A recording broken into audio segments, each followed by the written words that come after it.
Bueno, pues muy buenos días. Vamos a comenzar una edición más del programa de Cambio en el Debate. Vamos a tocar un tema importantísimo que está ahorita en boca de todos, el movimiento 132 de los jóvenes. Vamos a hablar acerca de cómo es que surge este movimiento, de dónde sale, por qué es que se integra, por qué es que estos jóvenes, por qué la sociedad se empieza a integrar en un movimiento así. Es un movimiento que ya tiene un mes, que ya se ha hablado, pero no se ha analizado suficientemente todavía todos los orígenes y el por qué está pasando esto, cuando habíamos visto que no se había dado un movimiento así desde hace mucho tiempo en México. Uh-huh. Entonces creo que es muy importante. Vamos a aprovechar que están aquí con nosotros y para hacer todavía más rico este programa, a Vladimir Sámano, que él es del movimiento 132 de aquí de Michoacán. Ellos ya están, ellos están en la asamblea y está encargado de la parte de comunicación. Uh-huh. Está también con nosotros César Vargas. Uh-huh. Él está encargado de la parte de logística y vinculación. Uh-huh. Y no por ser la última es lo menos importante, sino que dejamos la cereza del pastel al final. Está con nosotros la licenciada Clara Hermila Ochoa. Ella es directora del Consejo Estatal de Población. Es una persona que ha trabajado mucho el tema de los jóvenes, el tema de movimientos sociales. Es una persona conocedora de hace tiempo, lo puedo asegurar gratamente. Entonces, les damos la bienvenida. Muchas gracias por acompañarnos y por participar en esta edición más. Vamos a empezar, licenciada. ¿Cómo es que, y poder así interactuar entre todos? ¿Por qué surge este movimiento desde el punto de vista sociodemográfico? ¿Por qué se da? ¿Cuáles son los elementos integradores para que se dé este movimiento? Y que lo conozcamos, porque yo creo que valdría la pena destacar desde hace tiempo este famoso bono demográfico que los especialistas planteaban ocurriría en el proceso de cambio demográfico en nuestro país ya desde principios de la década pasada, ¿no?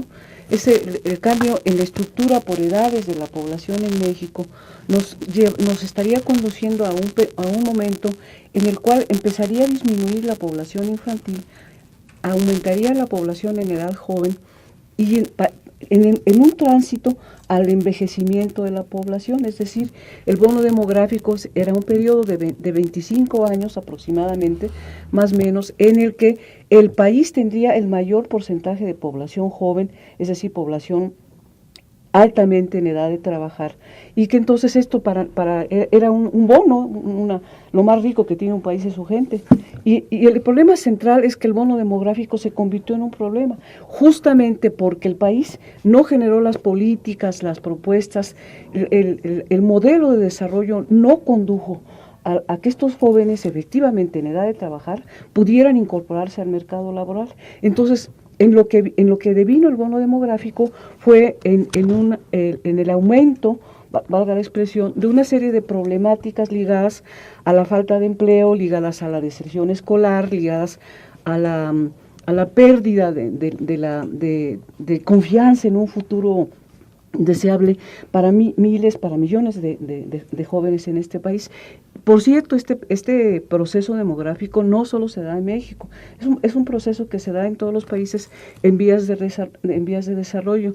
No sé si ustedes recuerden que desde hace ya más de 5 o 6 años, especialistas sobre el tema, entre otros el propio rector de la UNAM, señalaba los riesgos de estallidos sociales, no por la vía armada, sino de estallidos de conflictos por parte de estos segmentos de población que no estaban encontrando una respuesta a su expectativa de vida, a su derecho a tener una vida con calidad.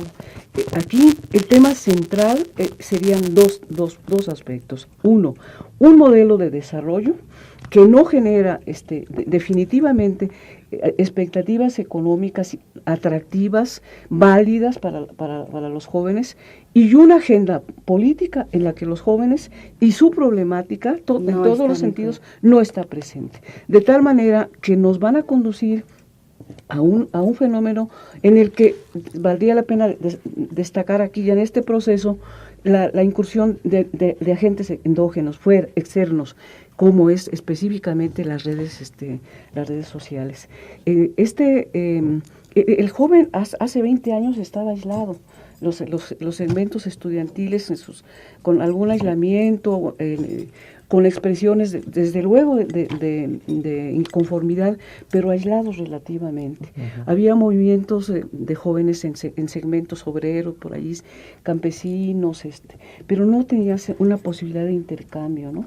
Entonces, también es importante señalar que hubo un desmantelamiento después de las participaciones políticas. Después de lo del movimiento del 68. Entonces, de 68, luego los movimientos posteriores, ya más de los de junio. Entonces, hay así una desarticulación del movimiento, un aislamiento. Pero, ¿qué pasa con las redes sociales? ¿Qué pasa con este proceso de comunicación, de intercambio de información que van a empezar a tener el segmento de los jóvenes? El joven va a empezar a entender ese proceso sociológico que nosotros entendemos, que no está solo, que sus problemáticas son problemas compartidos, y entonces vamos a tener que hoy en día en México el 90%, de acuerdo con la última encuesta nacional de la juventud, tiene acceso al Internet de los jóvenes. Entonces, el 90%. Estamos hablando de acceso a Internet fuera de su casa, 63% según los datos, acceso a Internet dentro de su casa. Estamos hablando de un segmento de población, estadísticamente vale la pena considerarlo, que en México representa de un total de 112 millones, 36.2 millones son personas entre los 12 y los 29 años, es decir, son población joven, representa más de la cuarta parte del total de la población. Si analizamos el caso de Michoacán, tenemos que estamos hablando de 1.168.229 personas entre los 15 y los 29 años. ¿Cuál es la oferta de participación política? ¿Cuál es el acceso al ejercicio de los derechos humanos básicos por parte de este segmento de población?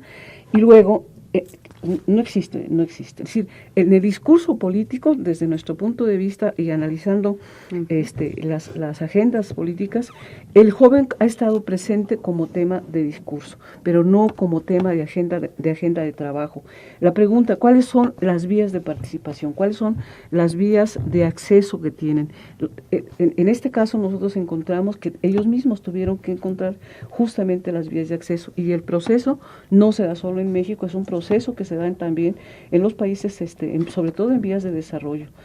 Aquí el tema central es lo que ocurre en el Medio Oriente, como hay un factor aglutinador.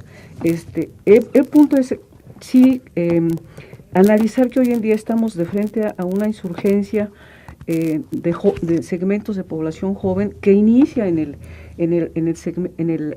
las universidades, inicia el movimiento. Yo soy 132 en las universidades privadas, pero por encima de lo que algunos segmentos de población pensaron, el movimiento hoy en día lo tenemos ya sumado claramente y articulado con las universidades privadas, pero también con otros segmentos de jóvenes, y esto es lo que hace que la temática sea muy interesante, pero también ofrezca muchas aristas de otros segmentos de población que no son segmentos estudiantiles, ¿no? Pero que también tienen la demanda, el derecho, la necesidad del espacio para ser tomados en cuenta. Yo quería señalar un dato muy importante en Michoacán. De acuerdo con el censo de este 1.168.000 jóvenes, 405.728 no terminaron la educación posbásica. Entonces, tenemos que pensar también en los niveles de expectativas, los niveles de información, porque las decisiones se toman en base justamente a la información. Y entonces, el asunto se complica mucho. Entonces, tú licenciada, por ejemplo, el movimiento empieza, según, con las redes sociales. Entonces, al ver que hay pensamientos, hay ideas compartidas, entonces se empieza, es un factor aglutinador, es un factor que empieza a mover, que empiezan a ver, bueno, yo estoy viendo que también lo que yo estoy sintiendo, lo están sintiendo los demás compañeros, lo están viviendo en otros estados, entonces esto es un factor que genera confianza. Sí, y que aumenta la capacidad. ¿Cómo ven ustedes eso? ¿Cómo ven ese papel que generó? ¿Por qué se originó este movimiento y que a lo mejor las redes sociales fueron un factor muy determinante? ¿Cómo lo ven ustedes? Ese es un aspecto, pero déjame aditamentarte el otro. El otro principal es la falta de respuesta de una agenda política donde se ofrezca, si ustedes ven el debate, las menciones los debates, los dos que ha habido, no hay propuesta. Se hace mención, pero no hay una oferta política de participación. Es decir, el tema es, la red es una vía que permite la aglutinación, que permite unificar, que permite darte a conocer, pero la razón principal está en la realidad mexicana, en la realidad de un modelo, porque tiene que ver con el modelo económico, de un modelo económico que no está generando expectativas de empleo, expectativas de mejora en calidad de vida, sino por el contrario, a los jóvenes. Es un modelo excluyente, en el que nos vendieron la oferta del modelo económico diciendo que íbamos a tener acceso a una mejor calidad de vida. En la realidad esto no ha ocurrido. La existencia de estos 7 millones, 8 millones de jóvenes que no estudian y no trabajan, no porque no quieran, porque no tienen la oportunidad de hacerlo. Entonces, el problema es, por un lado, las redes que sirven como vínculo, como vía, pero lo fundamental está en una realidad social y política en la que tú no tienes ninguna expectativa de cambio. ¿Cuál está? ¿En dónde está la expectativa de cambio? Han aumentado los suicidios, te han aumentado las muertes violentas. Sí, la primera causa de muerte entre los jóvenes son muertes accidentales y violentas, ligadas casi siempre a homicidios. Estamos hablando que las vías que el joven tiene para cambiar son la incorporación a las actividades delincuencies y incorporarte a las Fuerzas Armadas. Son las alternativas que son las que están. Entonces, el problema es que es una realidad que empuja a tomar y a participar. Vladimir, ¿tú cómo ves esto? ¿Qué opinas? Desde 1971, tras el halconazo, la sección de los jóvenes, el sector de los jóvenes fue disgregado, fue disuelto. Hubo intentos de volver a reorganizarse.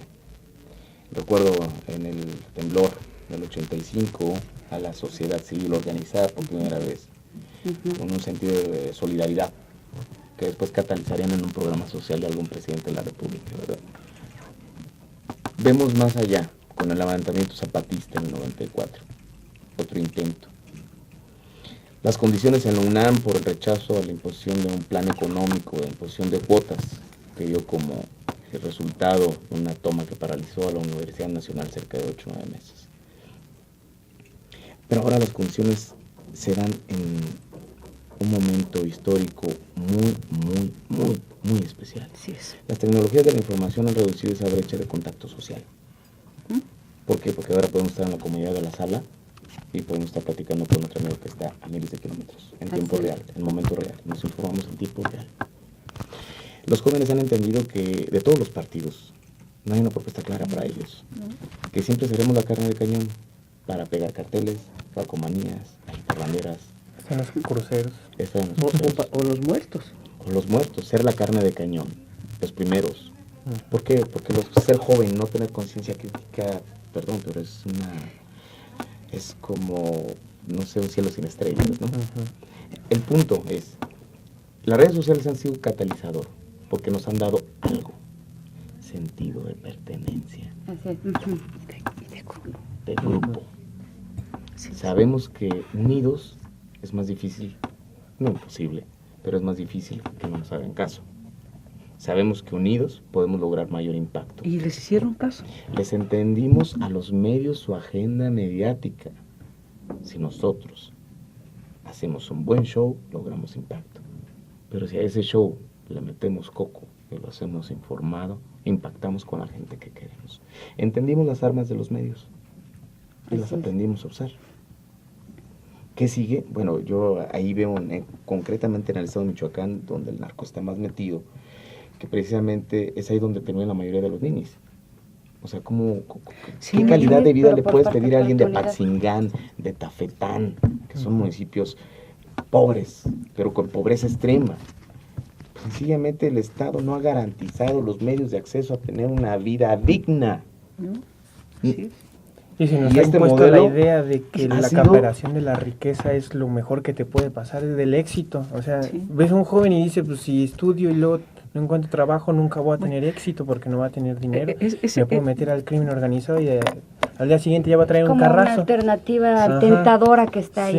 Es la única alternativa. Y es la única en muchos casos, mira, de acuerdo a una investigación que hicimos en el Consejo, problemas cotidianos, vamos a decir, embarazos no deseados en adolescentes, situaciones de violencia intrafamiliar, problemas en las escuelas, determinan que los jóvenes tengan el hacinamiento como se vive. 38% de la población en el estado tiene hacinamiento. Entonces el hacinamiento va más allá de la promiscuidad, de la contaminación por los ruidos, te afecta también emocionalmente. Entonces están muchos factores que están determinando la alternativa, como alternativa básica, la actividad delincuencial.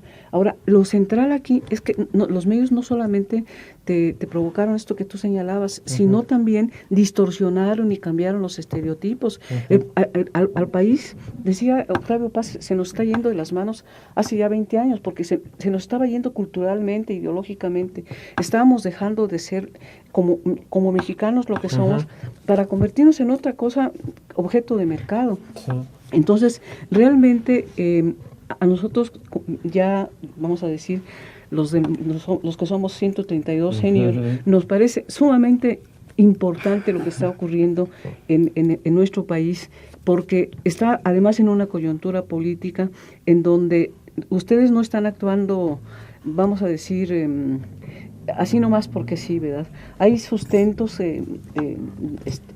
escritos de diarios tan importantes como este diario británico de Guardia, donde claramente se establece un manejo mediático. No podemos yo no puedo abundar más en este tema, un manejo mediático. Entonces, el ingreso por la embajada de Estados Unidos. El ingreso de los jóvenes a poner un alto a esta manipulación nos parece muy relevante. Ahora, hay algo que es importante visualizar y que también ya se señalaba, ¿no? Las contaminaciones, el aprovechamiento para manejos mediáticos, políticos, vamos a decir, que les metan gente para crear conflictos. Es muy importante la perspectiva, a dónde va a desembocar este movimiento juvenil, apartidista, democrático y pacífico, como se ha dicho, y que busca una mejor calidad de vida. Déjame nomás plantearle desde el punto de vista demográfico, muchachos.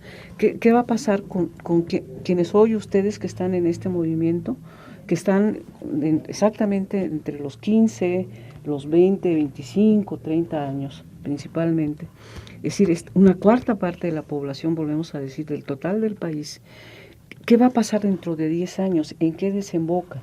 Porque el bono demográfico termina en 2, 3 años más. Es decir, no se dio respuesta, no se generaron los empleos, que ese es el principal problema. No se generaron empleos.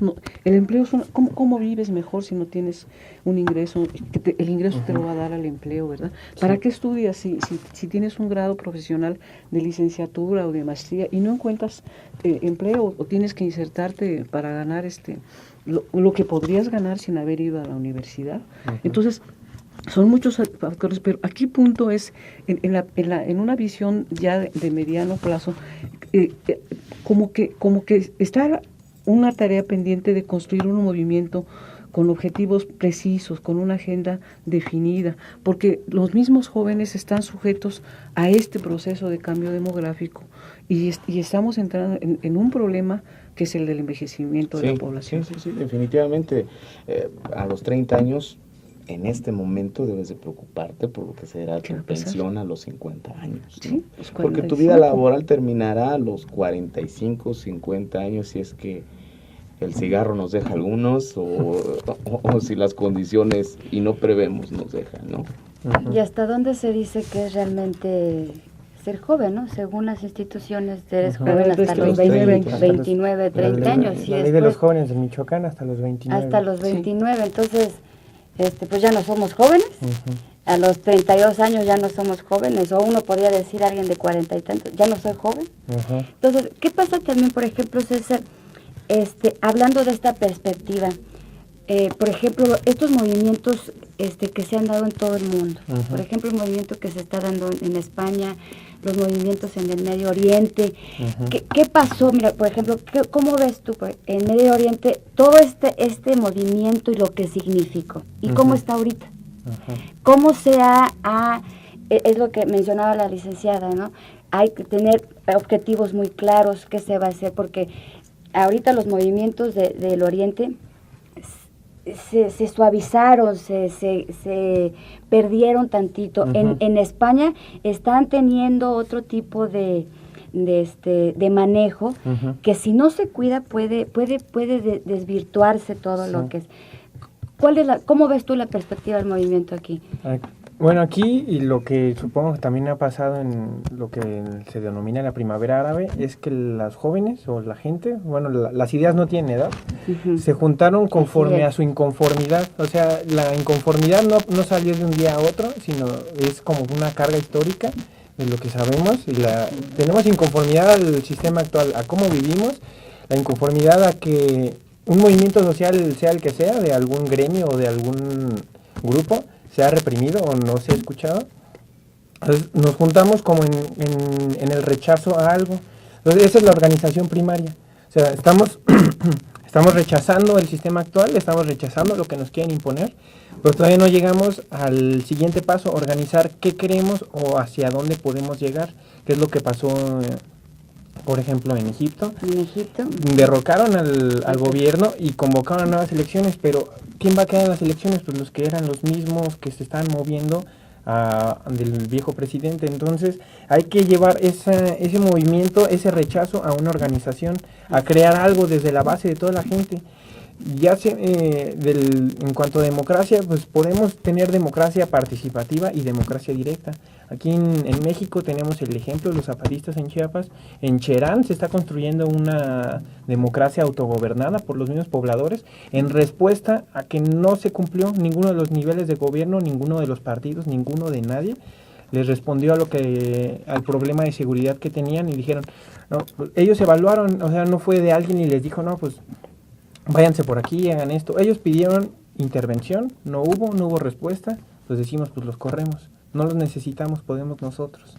Esa es la parte que nos falta a los jóvenes y a toda la gente que vivimos como en ciudades, que estamos como hiperinformados, pero no estamos comunicados realmente. O sea, lo que más tenemos de punto en común es el rechazo. Lo que juntó a la gente es el rechazo al PRI, al regreso, a Peña Nieto, el rechazo a las 60,000 muertes, el rechazo a Calderón en su política, el rechazo, podría ser aquí en Michoacán, a cómo dejó las finanzas el PRD o cómo nos hacen saber y cómo no contestan. ¿A por qué? ¿Por qué regresa al Senado el que era gobernador? Y luego dicen que va a aparecer ahora de plurinominal para diputado, o sea, seguir teniendo fuero, sin haber contestado o haber explicado realmente, dar la cara de qué pasó en Michoacán. Todos los estados tienen deuda, sabemos que la deuda viene del federal, o sea, es el que da las finanzas para acá, no es que todos los impuestos de los ciudadanos de Michoacán pues vayan al gobierno de Michoacán y de aquí nos tengan que, o sea, si se robaban dinero, pues que nos digan. En cuanto al sentido de pertenencia, al intercambio, a todo lo que tenemos, gracias a las redes sociales podemos estar comunicados y la información no quiere decir que todos vamos a estar informados de lo mismo, pero sí nos podemos dar cuenta de lo que está pasando, del rechazo que está teniendo de parte de toda la población en general, ya no solo de los jóvenes, al sistema actual. Entonces tenemos que lograr que ese rechazo, y no solo de los jóvenes, sino ser incluyentes con todos, que es lo que estamos haciendo, que todos tengamos ese rechazo y convertirlo en algo propositivo. O sea, ir más allá, no decir que, o sea, un voto informado, pues sí, tenemos que empezar por un paso, pero ¿qué va más allá? Que el que quede, hay que jalarle las orejas. ¿Qué va a pasar cuando pasen las elecciones con todo el movimiento? Mira, yo confiaría en que justamente la posibilidad del intercambio de información, de experiencias, pueda enriquecer la agenda de los jóvenes de este movimiento, para darle un sentido y para tener una agenda de participación política y de demanda política. Salir más allá de este rechazo que junta, ¿no? En los movimientos de jóvenes en países europeos, en España también, por ejemplo, se está identificando claramente el problema, el modelo capitalista. Se identifica claramente un modelo, el famoso modelo neoliberal, que fue el que condujo a la pobreza. Incluso los países de alto nivel de vida, como eran estos países europeos, hoy están enfrentando una crisis, y por cierto, le llega a México como siempre. La crisis norteamericana nos llegó, pues ahora la crisis de los griegos, la de los españoles, la de nosotros, también nos llega, ¿verdad? Nos afecta a los de abajo. Porque somos una economía dependiente completamente. Entonces, yo creo que el tema central es la demanda del modelo económico, el cambiar un orden de vida que ha sido inequitativo. La inequidad está permeando en todas partes. Este modelo permitió el proceso de enriquecimiento. ¿Cómo explicas que México, un país con las características de pobreza, que tiene más del 60%, según el propio Coneval, de gentes con algún nivel de pobreza, tenga al hombre más rico del mundo? Lo único que genera valor es el trabajo de la gente, y es el trabajo no remunerado. Entonces, aquí la explicación muy clara es la desigualdad. El proceso hizo que se enriquecieran unos pocos, pero muy ricos, y que segmentos de población, los más pobres. Mira, cómo se enfrentaba el pequeño productor en el campo, el pequeño productor en las ciudades, a los consorcios, a los precios de un mercado internacional con subsidios, con tecnología. No pudo, el campo se abandonó, se dejó de trabajar porque dejó de ser rentable. Y igual en otras líneas de actividad económica, en el sector secundario y terciario, el pequeño inversionista, la pequeña empresa, más allá de los apoyos, digamos, que hay de política asistencialista, la gente no sale adelante. ¿Cuál era la expectativa entonces de un joven empresario que pudiera? Están con los programas de jóvenes emprendedores. Sí, yo creo que son esfuerzos importantes, pero no son esfuerzos consistentes de política pública. Yo creo que esta perspectiva de esta insurgencia está fundamentada. La gente tiene claro que hay que cambiar las cosas, la gente quiere cambiar las cosas, los jóvenes están planteándolo, y yo tengo la impresión que este movimiento puede devenir en un movimiento con una agenda política de participación más definida, más vamos a decir estructurada. Yo porque por eso les decía, dentro de 10 años o dentro de 5, los que hoy tienen 28 van a dejar de ser jóvenes, pero la necesidad de acceder a un empleo, la necesidad de formar una familia o de atender a la familia que ya tienes subsiste. O sea, las necesidades, al contrario, las necesidades están ahí. Entonces, yo creo que esto puede devenir en aquí el asunto es mucho las características que tiene de ser un movimiento partidista, ¿no? Hay un rechazo a los partidos políticos, eso es indiscutible desde hace tiempo, ¿no? Y bueno, hasta las encuestas del propio Instituto Nacional de Juventud te están revelando que el tema no da confiabilidad.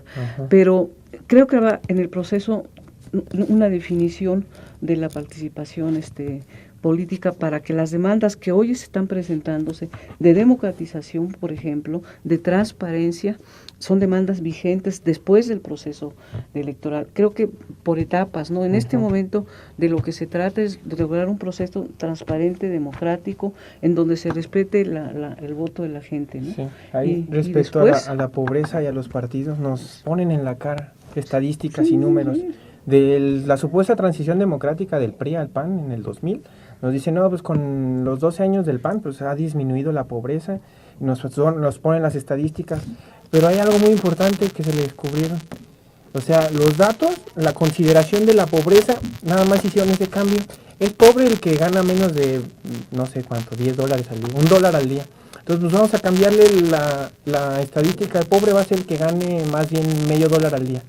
Entonces, de ahí, la mitad de los pobres ya dejó de ser pobre.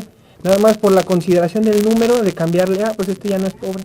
Pero seguimos siendo, y seguimos aumentando. ¿A partir de qué puedes ser rico? ¿A partir de qué cosas han ocurrido en Michoacán que te generen alternativas de empleo, mejoras en la calidad de vida? No se han dado. Son estadísticas que están muy bien manejadas. O sea, por ejemplo, en el censo se considera una gente que ha trabajado, si trabajó, ya es empleado, si trabajó una vez, tuvo un empleo temporal de una semana, ya se consideró como empleado.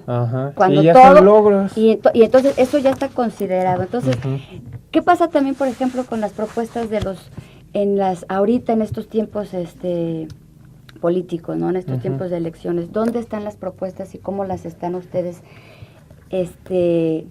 pues de alguna manera exigiendo que se incluyan verdaderamente en las propuestas políticas, ¿no? Sí. En las propuestas políticas ahorita de los partidos, y que no sea solamente pues el tema que ha sido siempre del tema de los jóvenes y que está en la propuesta y que no se aterriza en nada, ¿no? Las propuestas están mencionadas, están si acaso decir, pues sí, los vamos a incluir a los jóvenes, vamos a hacerlo, pero realmente no hay una propuesta estructurada, una propuesta concreta hacia los jóvenes. El modelo neoliberal no lo permite. No lo ha permitido. ¿Y qué va a pasar con los jóvenes después que se casan, que empiezan a tener familia, que empiezan a tener hijos, que empiezan las preocupaciones, que empiezan a hacer otras las preocupaciones? Que mediatizas, cambias ya, porque ya no puedes. El rol es diferente. Yo pienso en ese sentido cuando hablan de la economía como tal, que ha sido una economía generadora de pobres, que ha reducido... De mano de obra barata, cada vez más barata. Ha reducido ese término de pobres, clase media y ricos, a nada más ponerlos o muy ricos o muy pobres. El sistema neoliberal como tal, en 30 años se ha encargado de destruir la clase media. Y esto no es asintomático, porque va a la par con la conformación de un gobierno tecnócrata. Claro, tú te has de acordar muy bien de cuando aquel célebre secretario de Hacienda, no sé si era secretario de Hacienda, sacó la fórmula de la pobreza. Sí. O sea, un verdadero insulto a cualquier inteligencia. Sí. O sea, una cosa es la política de escritorio, donde aquí podemos resolver el mundo, jugar un gato y ponernos de acuerdo. Y otro, llevarlo allá abajo. ¿Cómo llevar oportunidades de desarrollo? Cuando sale la guerrilla, yo sostenía algo en ese entonces. A una guerrilla combátela no con balas, combátela con agua potable, con caminos, con escuelas. Ese es el otro tema. ¿Eso está incluido en el movimiento? En lo que está incluido en el movimiento ahorita es buscar la apertura de los medios para exponer un debate a nivel nacional, donde la opinión de los que saben, de los que tienen las cifras, de los que nos dicen, ¿saben qué? Aquí ya la regamos una vez, aquí ya la regamos de nuevo. Pero podemos crear esto. Sí. Es necesaria la fuerza de los jóvenes para empujar ese proyecto. Esos jóvenes que el día de mañana seremos los responsables de decir, el modelo cambió y logramos un beneficio para todos, para el país. El modelo no cambió, somos cómplices yo creo que de un fracaso más. Efectivamente, mira, son miles de cabezas las que están pensando, las que se van a sumar, y en procesos de consulta, de toma de discusión, de asambleas, como se ha venido manejando esta problemática, seguramente van a surgir posibilidades, decisiones, alternativas. Y liderazgos. Y entonces, yo creo que una de las cosas como posibilidad, ¿verdad?, sería cualquiera que fuera la gente que llegue a la presidencia de la República, la organización tiene ya una propuesta de agenda de trabajo y agenda de trabajo que tiene que quedarse aterrizada en en procedimientos concretos establecidos. Se necesita ser muy cuidadoso en los aterrizajes de los compromisos políticos. Así es. Para rebasar el discurso y el manejo mediático. No quedarnos en la retórica. De hecho, para ahí parte en cuanto a qué propuesta tiene 132. A nivel nacional está el debate con los candidatos a la presidencia de la República, donde la agenda es exclusivamente para nuestro sector, donde queremos saber por los jóvenes qué se puede hacer en economía, en cultura, en deporte, en educación, cómo participar. Y cómo participar. En la toma de decisiones. Nosotros ya abrimos no solamente la agenda. pedir, sino estar. Nosotros ya propugnamos y empujamos y logramos que por lo menos 3 de los candidatos a la presidencia de la República estén presentes. ¿Qué perspectiva tiene el movimiento? Yo creo que es muy saludable que este movimiento se haya dado, muy importante. Hay que, desde el punto de vista, digamos, de investigación, seguirle los pasos. Que me parece que va a ser fundamental para tomar decisiones que tienen que ver con el futuro del país. Mira, México no es viable con el nivel de rezago educativo que tenemos a nivel nacional, con este desempleo que afectando a los jóvenes, con esta desesperanza frente al futuro. El país no es viable para acceder, ya no digamos al primer mundo, ni siquiera al segundo mundo, si es que hubiera, ¿no? Al desarrollo, pues a la vida, a un nivel de calidad. Yo creo que este es un movimiento saludable, representa a la cuarta parte del total de la población del país. Es una fuerza muy razonable, una fuerza que no estaba participando políticamente, que está empezando a participar ya aquí en Michoacán participó en el 2011 con un alto grado de participación. Entonces yo creo que muchos votarán por primera vez. Por primera vez, y van a votar muchos por primera vez. 12 millones de jóvenes se incorporan a votar y son 6,5 millones los que van a votar por primera vez, de acuerdo con lo que dijo. De un padrón de 48. Eso es a nivel nacional. A nivel nacional. Y a nivel estatal. A nivel estatal debería ser unos 200 y tantos mil jóvenes. O sea, es un segmento muy importante. Yo creo que todo lo que son movimientos donde la gente tiene un común denominador, que es mejorar la calidad de vida, aportar ideas, y que esta aportación se hace en el plano de la civilidad, yo creo que sí es importante. Me gustaría recalcar eso. Somos movimiento Yo Soy 132, nos hemos declarado como un movimiento pacífico y con ética. Nuestro movimiento, en cuanto a lo que proponemos, es violento, porque estamos pretendiendo quitar los privilegios a la gente. Entonces nosotros lo vamos a hacer por la vía pacífica. Está la pregunta abierta, que no creo que nos respondan con palabras, pero sí con hechos. Los que tienen estos privilegios los van a ceder pacíficamente o van a contestar violentamente. Se ha visto que se han organizado grupos de porros patrocinados por el PRI, que atacan físicamente a integrantes del movimiento Yo Soy 132 o a cualquiera que esté en contra de ellos. Entonces estamos viendo que nosotros pacíficamente estamos queriendo manifestarnos y ellos responden violentamente. O sea, esos privilegios parece ser que no los van a dejar ceder. O sea, ya han vivido tantos años, empresas que no pagan impuestos, políticos que nada más viven para robar dinero de las arcas públicas, están exprimiendo Pemex, exprimiendo todo, quieren privatizarlo ¿quién lo va a cobrar? Pues ya con esto pago esto y nos repartimos lo demás. Eso es lo que opinan los gobernantes, opinan los que tienen los privilegios. Entonces esa está la propuesta de cuál va a ser el modelo contra el que nos vamos a enfrentar en cuanto a movimiento ya general de la población.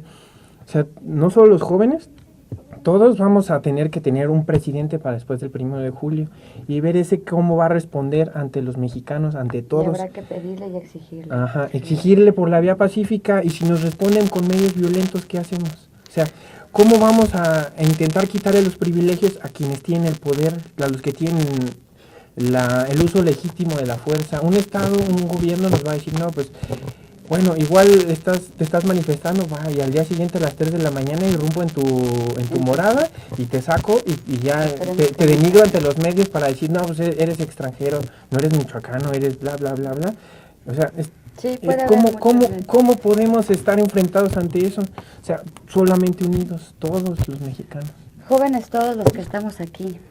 Incluyendo los 132 senior. Sí, las ideas no tienen edad. Las ideas no tienen edad, efectivamente. Se nos está acabando el tiempo.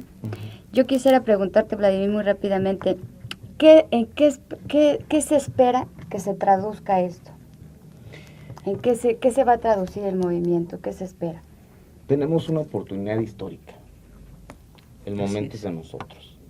Sí. Si después del 1 de julio no logramos clarificar y proponer una agenda donde confluyan todos estos esfuerzos de la gente, de los jóvenes, de la gente que nos ha apoyado en una organización no gubernamental, habremos dejado de lado una oportunidad histórica de cambiar las cosas.